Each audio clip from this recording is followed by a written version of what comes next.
Hi, I'm Claudia Brown Coulter with Pivotal Peace. I'm your go-to mediator for navigating divorce while parenting children with special needs. I'm also a legal document assistant, LDA, based in the greater Los Angeles area. Today, we're talking about when you start your divorce, how confusing all of the language is. It's like they're intentionally trying to trip you up. So let's go over some important key terms that you need to know.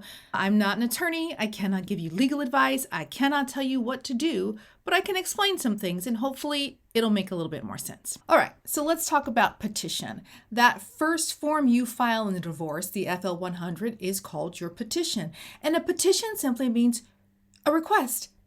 Hey, I have my hand raised. I would like this, please.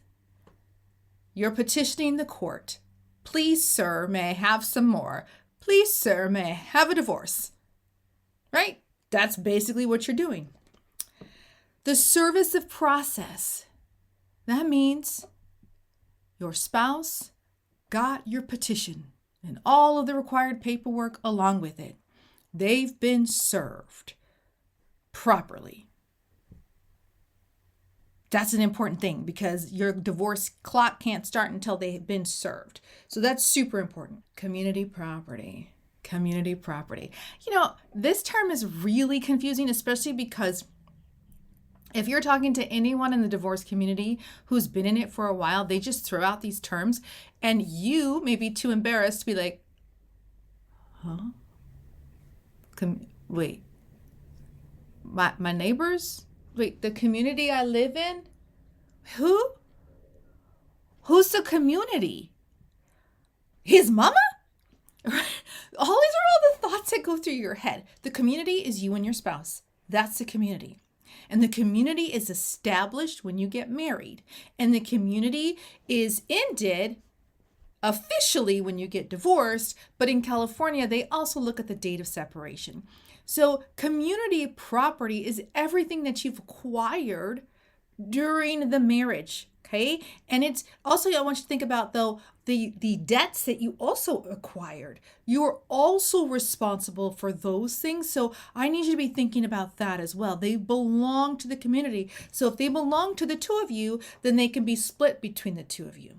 Now, people have prenuptial agreements so that there is less community.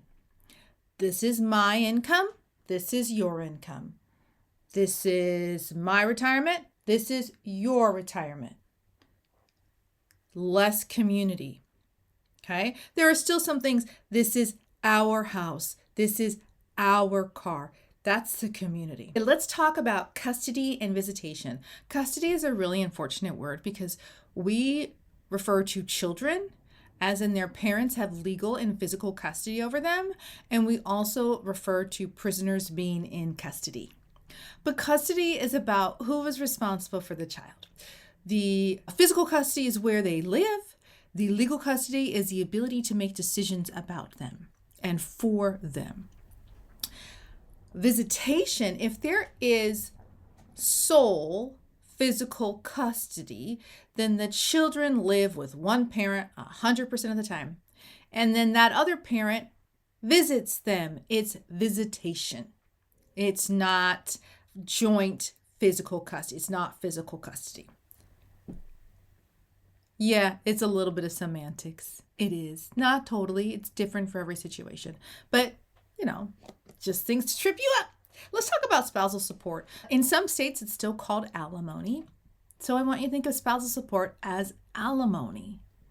Do you need some alimony?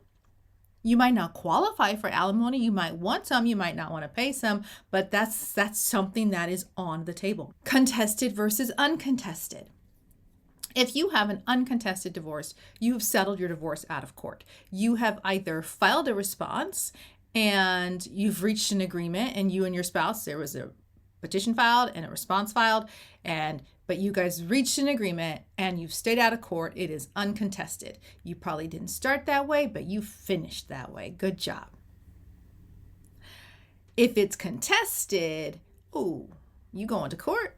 You're going to need a judge to decide. You might have to go to trial. For the most part, though, even if things are somewhat contested, people usually settle out of court. most divorces settle out of court. You might have a judge decide one or two things, but most people settle out of court. And they do that with a settlement agreement. Now, yes, you can ask a lawyer to type up all the terms with all the legal codes and things like that, but if you're doing this yourself, the court has made the forms simple. I put it in quotes because, anytime the court touches something, it's not super simple, but it is a lot more user-friendly because the California Judicial Council website has step-by-step instructions on how to fill out the forms. So it's a lot more user-friendly. So if you guys have reached an agreement, a settlement agreement on these things, you can either write them up or you can find the forms and just include and check the boxes and add little text here and there to let the court know this is what we agreed upon. Now, what is a default judgment? A default judgment is one person has filed that petition, please, sir, may I get a divorce, and the other person has not responded. Now, that can be a little deceptive because a lot of times the spouse does not respond because they're working with their spouse to reach an agreement. Because they're like, we're going to stay out of court, right?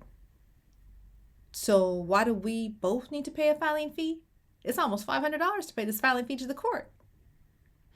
So they decide, okay, we'll reach an agreement, we'll reach a settlement, we'll have a settlement agreement, but you're not going to file a response. Okay, we're going to do it that way. And then we're going to agree on everything. And then we both have to sign and notarize that document so the court knows that we are in agreement. And that's a default with an agreement.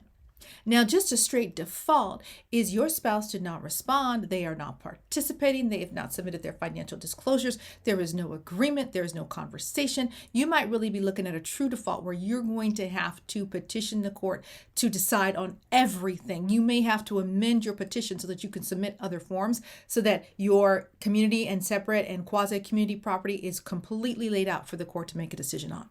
I just confused you. I'm sorry. A default. Your spouse did not respond. Your final judgment or your dissolution of marriage. That means you're divorced. It means you're divorced.